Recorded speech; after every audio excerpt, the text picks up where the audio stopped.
Sir, जे video viral झाले होते त्यानंतर उपसंचालक असतील किंवा संचालक मॅडम असतील यांनी व्हिजिट दिली होती. काय सगळं त्यांच्या अहवालातून समोर आल्याने आता काय कारवाई केली जाणार? जे व्हिडिओ व्हायरल झालेले आहेत ते व्हिडिओ 31 मार्चच्या आधीचे आहेत. 31 मार्चपर्यंत संबंधित ठेकेदार लोकराज्य स्वयंरोजगार सेवा संस्था हडपसर यांच्यामार्फत काम केले जात होते आणि त्या स्वच्छता करताना जे फोटोज व्हिडिओज आहे अनधिकृतपणे त्यांनी काढलेले आहेत त्याविषयी संबंधितांना परवा दिवशी शोकाज नोटीस दिलेला आहे. जे फोटो आणि व्हिडिओज आहेत ते मानसिक आरोग्य कायदा 2017 नुसार कलम 24(1) आणि 2 नुसार कुठल्याही मनोरुग्णाचे कुठल्याही पेशंटचे नातेवाईकांच्या संमतीशिवाय किंवा ॲप्रोप्रिएट ऑथॉरिटी शिवाय फोटो काढता येत नाही, व्हिडिओ काढता येत नाही आणि त्या व्हिडिओज फोटोज हे व्हायरल सुद्धा करता येत नाही आणि कुठे डिस्प्ले करता येत नाही. याविषयी माननीय मंत्री महोदयांनी गंभीर विषय दखल घेतलेली आहे. संबंधित कर्मचारी जे जबाबदार आहेत त्यांच्यावर कारवाई करण्याचे आणि संबंधित ठेकेदाराविषयी त्यांच्यावर कारवाई करण्याचे आम्हाला आदेशित केलेले आहे. सर, किती कर्मचारी याच्यामध्ये त्या संस्थेला नोटीस दिली का, काय कारवाई केली जाणार आहे? संबंधित ठेकेदार जे संस्था आहे लोकराज्य स्वयंरोजगार सहकारी संस्था 2017 पासून ते आपल्या इथे कार्यरत आहेत. 2017 पासून त्यांना विविध अमाऊंटचे त्या तत्कालीन कालावधीनुसार त्यांना ते कन्सॉलिडेटेड दर महिन्याचे पेमेंट होते. त्या पेमेंटमध्ये विभागणी होती स्क्वेअर फूटनुसार किती बिल्डिंग्स, किती open area, kitchen, OPD, administrative area, visitors area, supervisor area आणि सगळे वॉर्ड्स, टॉयलेट्स, बाथरूम्स आणि ओपन एरिया त्या एरियानुसार त्यांना स्क्वेअर फीटनुसार त्या महिन्यासाठी ते त्यांना पेमेंट आहे. असे सद्यस्थितीत 2022 पासून त्यांना 14,10,776 रुपयाचं त्यांना पेमेंट अदा करण्याचे आदेशित आहे.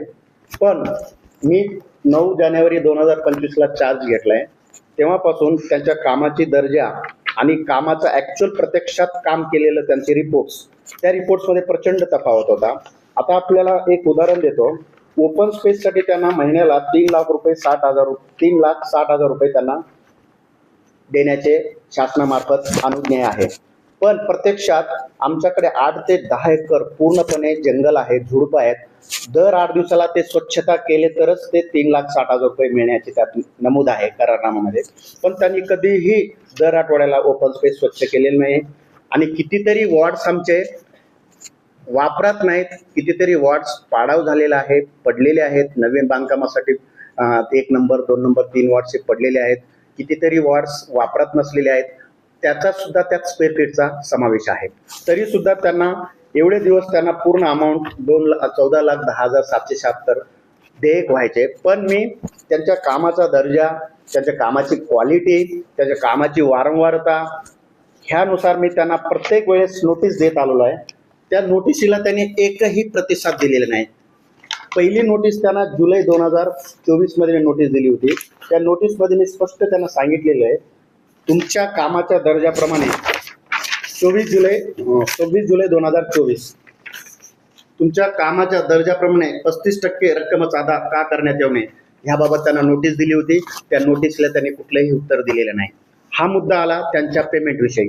आता त्यांच्या अंतर्गत काम करणारे जे सफाईगार आहेत त्या सफाईगारांचं जे किमान वेतन आहे, त्यांचं PF आहे, ESIs आहे, त्याविषयी त्यांना अनेक वेळा नोटीस दिलेल्या आहेत की त्यांच्या प्रत्यक्ष त्यांच्या पासबुकला त्यांच्या अकाउंटला जमा झालेली रक्कम त्याची झेरॉक्स कॉपी या कार्यालयात सादर करावी, जेणेकरून आपले जे काही देयक अनुज्ञेय आहे ते देयक देण्यास आम्हाला सोपं जाईल. पण त्यांनी कागद त्या कर्मचाऱ्यांच्या पासबुकची झेरॉक्स कॉपी त्यांनी आपल्या कार्यालयात सादर केले नाही.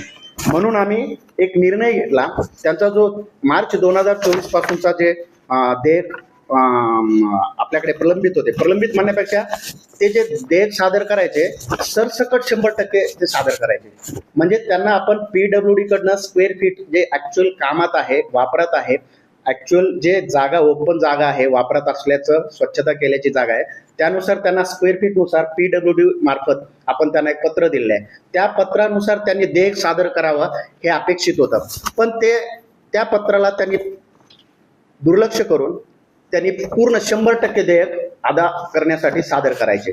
त्याविषयी त्यांना अनेक वेळा पत्र दिलेले आहेत. त्या पत्राला त्यांनी पूर्णपणे दुर्लक्षित केलं आणि एकच मला 100% देयक अनुज्ञेय आहे ते मला मिळायला पाहिजे. मग आम्ही 23 मार्चला त्यांनी अचानक त्यांचा लिगल नोटीस दिला. त्या लिगल नोटीसमध्ये 7 दिवसाच्या आत जर माझी पूर्ण 100% देयक ज्यात काम न केलेल्याचा, ओपन स्पेस स्वच्छ न केलेल्याचा, जे बिल्डिंग्स वापरात नसलेले आहेत त्या बिल्डिंगचा सुद्धा स्वच्छ केले म्हणून त्यात सगळे जे देयक त्यांनी अदा केले होते. ॲक्च्युअली करारनामामध्ये कमीत कमी कुठल्याही ठेकेदार, कुठलाही टेंडर असेल त्यात कमीत कमी 1 महिन्याचा नोटीस शासनाला, त्या प्रशासनाला त्यांनी कळवणे गरजेचं आहे. पण त्यांनी अचानक 7 दिवसाच्या आत त्यांनी कळवले आणि आम्ही 31 मार्चला त्यांचं पेमेंट त्यांच्या कामाच्या दर्जानुसार, त्यांच्या कामाची वारंवारता, जे मटेरियल त्यांनी वापरलेलं आहे, त्यांच्या कर्मचाऱ्यांना दिलेलं किमान वेतन, या सगळ्या गोष्टीचा विचार करून त्यांना 35% देयक आपण अदा केलेले आहे. आणि त्यांनी 1 तारखेपासून काम बंद केल्यामुळे आम्ही आमच्या स्तरावर रोजंदारी तत्वावर 28 स्त्रिया आणि 15 पुरुष आणि 5 पुरुष सफाईगार आम्ही जिल्हा रुग्णालय औंध येथून आपण प्रतिनियुक्ती झालेली आहे. आता स्वच्छता होत आहे. कुठल्याही रुग्णाला आमच्या कर्मचाऱ्यामार्फत, आपल्या प्रशासनामार्फत काम करून घेऊ शकत नाही. ते कायद्याने गुन्हा आहे. जे काही व्हिडिओ व्हायरल झाले आहे ते संतापजनक आहे. ते ॲक्च्युली व्हायला नको पाहिजे होतं. प्रशासनासोबत त्यांनी चर्चा करायला पाहिजे होती. प्रशासनात काही तोडगा करण्याचा विचारही करू शकलो असतो, पण ते झालं नाही. ही शोकांतिका आहे. त्यांचं बिल देऊ शकत नाही, कारण ते जे कामं केलेले आहेत त्या कामाचा त्यांनी रिपोर्टच दिलेला नाही. त्या कामाच्यानुसार, करारनाम्यानुसार जे आहे ते रिपोर्ट ते दिलेलेच नाही आहे. जे बिल्डिंग्स त्यांनी आमचे पडलेले आहेत का वापरत नाहीत, त्या बिल्डिंगचा स्क्वेअर फीटनुसार त्यांना कुठलाही अधिकार नाही. त्यांना बिल द्यायचा प्रश्नच उद्भवत नाही. तुम्हाला एक कॉपी आहे, आपण देऊ शकतो. सोशल मीडियावर जे व्हिडिओ व्हायरल केले आहे ते कोणत्या कलमांतर्गत ते दोषी ठरतात? मानसिक आरोग्य कायदा 2017 कलम 24 1 आणि 2 नुसार त्यांना 50,000 ते 5 लाख जुर्माना आणि 2 लाखाचा इम्प्रिझनमेंट, त्यानुसार गुन्हा दाखल होऊ शकतो. गुन्हा दाखल करण्याचे आम्हाला वरिष्ठ स्तरावरून आदेशित केलेले आहे. त्यांना शोकात 24 तासाची नैसर्गिक संधी त्यांना दिलेली आहे. त्यांना पुढची गुन्हा दाखल करण्याचे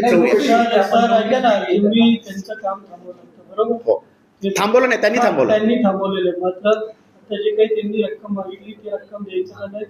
मात्र जे काही त्यांनी कामात चुकारपणा केला, रुग्णांकडनं स्वच्छता करून घेतली, त्या संदर्भात आपण काय कारवाई केली? त्या संदर्भात आज त्यांना शोकास दिलेला आहे. आपण परवा दिवशी शुक्रवारचा दिवस होता. त्यांना नैसर्गिक संधी शनिवार आणि रविवारचा आपण त्यांना नैसर्गिक संधी दिलेली आहे. आज आपण त्यांच्यावर गुन्हा दाखल करण्याची प्रक्रिया आपण राबवू. म्हणजे त्या संस्थेवर गुन्हा दाखल करण्यात हो नक्की. काळ्या यादीत टाकणार का त्या? काळ्या यादीचा प्रस्ताव ऑलरेडी गेलेला आहे. वरिष्ठ स्तरावर 2-3 दिवसात त्यांना काळ्या यादीत टाकल्याचे पत्र मिळणार. आरोग्यमंत्री प्रकाश आंबेडकर यांच्याशी तुमची काय चर्चा झाली या संदर्भात आणि चौकशी समिती नेमली होती त्याचं काय? मंत्री महोदयांनी आदेशित केलेले आहे. जे काही मीडियामध्ये, जे काही न्यूज चॅनलवर बातम्या आलेल्या आहेत त्या बातम्याविषयी सखोल तुम्ही पूर्ण ऑन रेकॉर्ड डॉक्युमेंट्स त्यांना सादर करून, जे काही आपल्या लेवलवर कार्यवाही केलेली आहे, जे काही मुद्दे आहेत, जे काही ठेकेदाराच्या कामाच्या असमाधानकारक कामाविषयी जे काही शोकाज नोटीस दिलेले आहेत, त्यांच्यावर गुन्हा दाखल विषयी जे शोकाज नोटीस दिलेले आहेत, त्यांना प्रत्यक्षात काम केल्याबाबतचे जे काही डिटेल्स पूर्णपणे तुम्ही संबंधित पत्रकार बंधूंना द्यावे असे आदेश. अहवाल तुम्ही राज्य सरकारला आरोग्य विभागाकडे पाठवणार? अहवाल पूर्ण राज्य सरकारकडे पाठवणार. सर, या सगळ्या संदर्भात आपले जे क्वार्टर्स आहेत त्याच्यामध्ये ते ड्रग्स किंवा हे जे पडलेले आहेत त्याची जबाबदारी कोणाची? ते ड्रग्स आणि जे पडलेले आहेत ते बिल्डिंग्स पडलेले आहेत, जुने बिल्डिंग्स आहेत, जुने रूम्स आहेत, त्याविषयी आपण PWD विभागांना, सार्वजनिक बांधकाम विभागाला पूर्णपणे पत्र दिलेले आहे की हे जे जुने बिल्डिंग्स आहेत ते बिल्डिंग्स राहण्यायोग्य आहेत का, स्ट्रक्चरल ॲडूट करून त्याप्रमाणे त्यांना आपण पत्र दिले. अजून ते पत्र अप्राप्त आहे. आणि दुसरा मुद्दा, सीमा भिंत विषयी प्रशासकीय मान्यता मिळाली होती, पण सीमा भिंत अपूर्ण आहे. त्याविषयी सुद्धा चौकशी चालू आहे. तत्काल नादगर जे कोणी असतील त्यात ज्या चौकशीत दोषी आढळून आले तर त्याविषयी कार्यवाहीचे प्रस्ताव आम्ही वरिष्ठ कार्यालयास क्वार्टर्सचे PWD कडनं जेव्हा पत्र येईल ना स्ट्रक्चरल ऑडिट मध्ये, ते राहण्यायोग्य नसेल तर आम्ही पूर्ण पाडाव करण्याचा प्रक्रिया राबवू. सध्या स्थितीला काय परिस्थिती आहे, किती रुग्ण उपचार घेतात आणि जेव्हा आपण काय यादीचा प्रस्ताव सद्यस्थितीत आपल्याकडे 982 रुग्ण आहेत. त्यापैकी 676 पुरुष आहेत आणि 306 स्त्रिया आहेत. आपण रुग्णसेवेत, मी चार्ज घेतल्यानंतर आपण रुग्णसेवेत बऱ्याच सुधारणा केलेल्या आहेत. आधी ओपीडी टायमिंग्स दुपारी 1 पर्यंत असायचं. मी चार्ज घेतल्या पहिल्या दिवशी आपण संध्याकाळी 6 पर्यंत रुग्णसेवा देतो, ओपीडी सेवा देतो. आणि आयपीडी साठी आंतररुग्ण करण्यासाठी आपण 24 तास आपलं हॉस्पिटल ओपन ठेवलेलं आहे. कुठल्याही कागदपत्राशिवाय, कुठल्याही आयडेंटिटी कार्ड शिवाय, कुठल्याही ओळखीशिवाय, कुठल्याही नातेवाईकाशिवाय आम्ही रुग्णांना ऍडमिट करून घेतो. आणि आपण रुग्णांना मानसिक आरोग्याशिवाय इतर अनेक आजार असतात, त्या आजार उपचार करण्यासाठी सुद्धा ज्या पेशंट सिरियस आहेत, गंभीर आहेत, ज्यांना ऑक्सिजनची गरज आहे, त्यासाठी आम्ही स्त्री वॉर्डमध्ये 5 ऑक्सिजन बेड आणि पुरुष वॉर्डमध्ये 5 ऑक्सिजन बेड आपण तयार केलेला आहे. आणि ह्या रुग्णालयात फर्स्ट टाइम आम्ही ब्लड ट्रान्सफ्युजन दिलेले आहे एवढ्या 100 वर्षात सुद्धा. आणि ह्या रुग्णालयात आम्ही फर्स्ट टाइम मायनर सर्जरीज केलेल्या आहेत, इन्सिजन ड्रेनेज अपसेस केलेला आहे, बायोप्सी केलेले आहे. आणि जे एम्प्लॉईज आमच्या वार्ड हॉस्पिटल्समध्ये काही चुकीच्या वर्तणुकीचे होते, जे अल्कोहोलिक होते, त्यांच्यावर कारवाई करून त्यांच्या वर्तणुकीमध्ये, त्यांच्या मानसिकतेत बदल करून त्यांना अल्कोहोल पासून आपण मुक्त केलेला आहे. आणि आपल्याकडे RTMS मशीन, नवीन RTS मशीन सुद्धा आपण सुरू केलेलं आहे, ज्यात डिप्रेशन पेशंटला आपण ओपीडी बेसमध्ये सुद्धा आपण उपचार करू शकतो. सर तुम्ही म्हणलात PWD ला ते पत्र दिले, मग ती PWDच्या दिरंगाईमुळे हे सगळं ड्रग्स वगैरे पडलंय असं म्हणायचं, कारण ते पत्र किती तारखेला दिले, त्याच्यावर कधी उत्तर येणार? मी पत्र देतो. कारण ऍक्च्युली आपला आरोग्य विभाग जरी असेल, आरोग्य विभागाची पूर्ण इन्फ्रास्ट्रक्चरची पूर्ण जबाबदारी एक्झिक्युशन एजन्सी PWD आहे. आम्हाला वॉटर सप्लाय असेल, बिल्डिंगची दुरुस्ती असेल, बिल्डिंगचं बांधकाम असेल, ड्रेनेज असेल, पाईपलाईन असेल, जे काही दुरुस्ती, repair and maintenance and construction ही पूर्ण PWDची एक्झिक्युशन आहे. तर त्यांना सुद्धा पत्रव्यवहार केलेला आहे. ते पण प्रगतीपथावर काम करत आहेत. त्यांच्यावर सुद्धा काही मर्यादा आहेत, पण ते ज्या काही गोष्टी त्यांच्या स्तरावर शक्य आहेत ते पण आपल्याला सहकार्य करतात. PWDला तुम्ही रिमाइंड पत्र दिले का? पत्र दिलंय, आपण पत्र दिलंय त्यांना. स्ट्रक्चरल ऑडिट विषयी त्यांच्याकडे पत्राला एकही उत्तर प्राप्त मिळालं. 5-6 महिने झाले. उत्तर मिळत नाही म्हणून ही अवस्था झाली. त्यांनी जर त्यावर लवकर कारवाई केली असती तर ते आपण टाळू शकला. पण मग आपली व्हिजिट तिथं कुणाचीच होत नाही. नाही, आमच्याकडे स्वतंत्र एक कर्मचारी आहे त्या पूर्ण बघण्यासाठी. आपल्याकडे अतिक्रमण झालेलं आहे, अतिक्रमणाविषयी आपण पूर्ण ते जिथं 28 घरं आहेत त्या घराच्या आपण नोटिसा दिलेल्या आहेत. त्यांना आपण PMC, पोलीस स्टेशन ह्यांना आपण वेळोवेळी कळविलेलं आहे. ज्या वेळी आम्ही त्यांना नोटीस दिलेली आहे त्या नोटीसला उत्तर दिलेलं नाहीये, त्यांना आपण निष्कासित करणार आहोत. दुसरं म्हणजे आता सर, अनेक रिटायर झालेले लोक जे आहेत ते त्याच मध्ये राहत आहेत, ते सोडत नाहीये. आणि अनेक वेळा पेशंटचे नातेवाईक आले, त्यांना राहण्यासाठी ते यूज केलं तर ते होऊ शकत नाही. होऊ शकत. नक्कीच आपण आपली सूचना एकदम ऍक्सेप्टेबल आहे, चांगली सूचना आहे. धर्मशाळा बांधण्याचा आम्ही प्रस्ताव देणार आहोत. आपल्या न्यूज नंतर आम्ही मेलसाठी, फिमेलसाठी एक धर्मशाळा आमच्या हॉस्पिटलच्या कॅम्पसमध्ये आपण प्रस्ताव देऊ, जेणेकरून जे रुग्ण बाहेरून येतात त्यांचा खाण्यापिण्याचा, त्यांचा राहण्याचा, त्यांना सकाळी बाहेरून आलेल्यांना फ्रेश होण्यासाठी, नैसर्गिक विधीसाठी त्यांना मिळणे गरजेचं आहे. त्याविषयी आपण प्रस्ताव देऊ, आपण नक्की करूया.